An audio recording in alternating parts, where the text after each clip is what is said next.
2023년 10월 4일 수요일 경제뉴스 모닝 브리핑을 시작하겠습니다. 3일 업계에 따르면 KG 모빌리티의 신형 전기차 투리스 EVX에는 중국 BYD의 블레이드 배터리가 탑재됐다.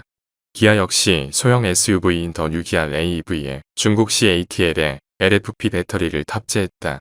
서울시 기존 전기차 국고 보조금과 지방자치단체 보조금을 더하면 4인승 가격이 2천만원 초반대에서 구매할 수 있을 만큼 가격 경쟁력이 있다.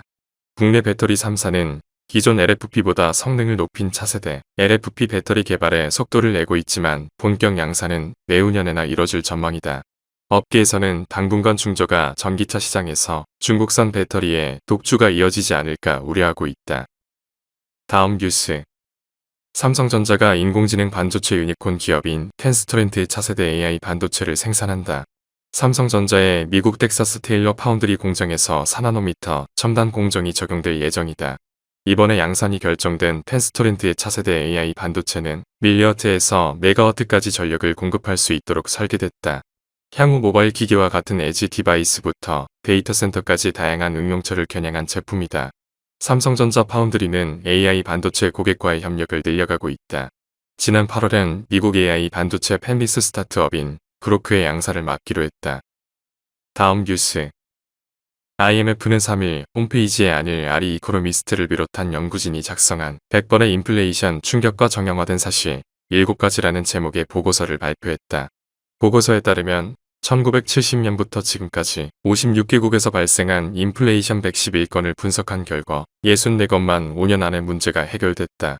인플레이션 관련 통화정책의 실패는 주로 샴페인을 너무 일찍 터뜨린 것과 관련이 있었다.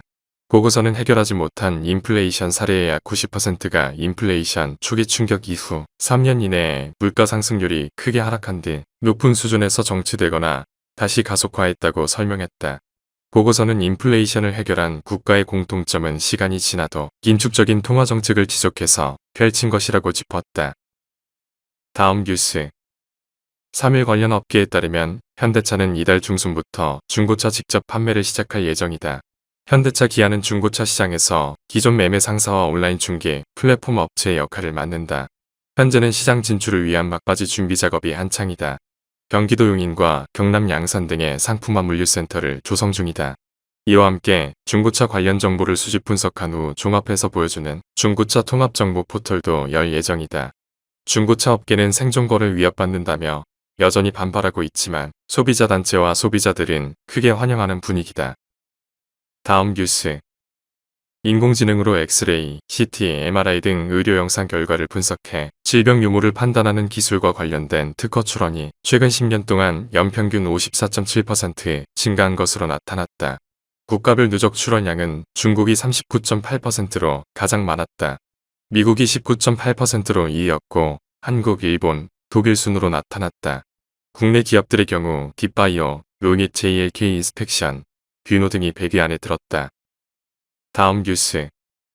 메타가 자사의 맞춤형 광고에 동의하지 않는 유럽 이용자들에게 월 구독료를 부과하는 방안을 검토 중이라고 월스트리트 저널은 3일 보도했다. 이용자들은 맞춤형 광고를 보면서 인스타그램, 페이스북에 계속해서 무료로 접속하거나 돈을 내고 광고 없이 이용하는 방안 중 하나를 선택할 수 있다. 이는 이의 규제를 우회하겠다는 전략으로 현재로서는 유럽에서만 유효하다. 메타의 계획은 맞춤형 광고를 위해 이용자의 데이터를 처리하기 전 이용자에게 동의를 구하라는 EU 규제기관의 요구를 충족하는 방법의 하나로 특별히 제시된 것이라고 월스트리트 저널은 설명했다. 다음 뉴스. 스타벅스에서 기프티콘 등 물품형 상품권 가액보다 싼 상품을 주문하고 남은 금액을 돌려받을 수 있는 시스템이 연내 도입된다. 이번 개선안은 국회 정무위원회 소속인 윤창현 국민의힘 의원이 지난해 국정감사에서 관련 문제를 지적한 데 따른 것이다. 스타벅스 기프티콘을 선물받은 고객은 해당 상품의 금액을 알 수 없어 일일이 매장에서 금액을 먼저 확인해야 하는 불편함을 겪었다. 금액을 알더라도 표기된 상품의 물품 금액과 같거나 더 비싼 상품으로만 교환할 수 있어 소비자들의 불만이 끊이지 않았다. 스타벅스는 관련 지적을 모두 수용해 연말까지 물품형 상품권 가액보다 싼 상품을 주문하는 것을 허용하고 잔액은 고객이 기존에 보유한 스타벅스 카드에 충전해주는 방식으로 보전하는 방안을 도입할 예정이다. 다음 뉴스. 하나은행이 고시한 9월 27일 오후 11시 58분 원달러 환율은 1360원입니다. 시청해주셔서 감사합니다. 더 좋은 영상을 위해 구독, 좋아요 부탁드립니다.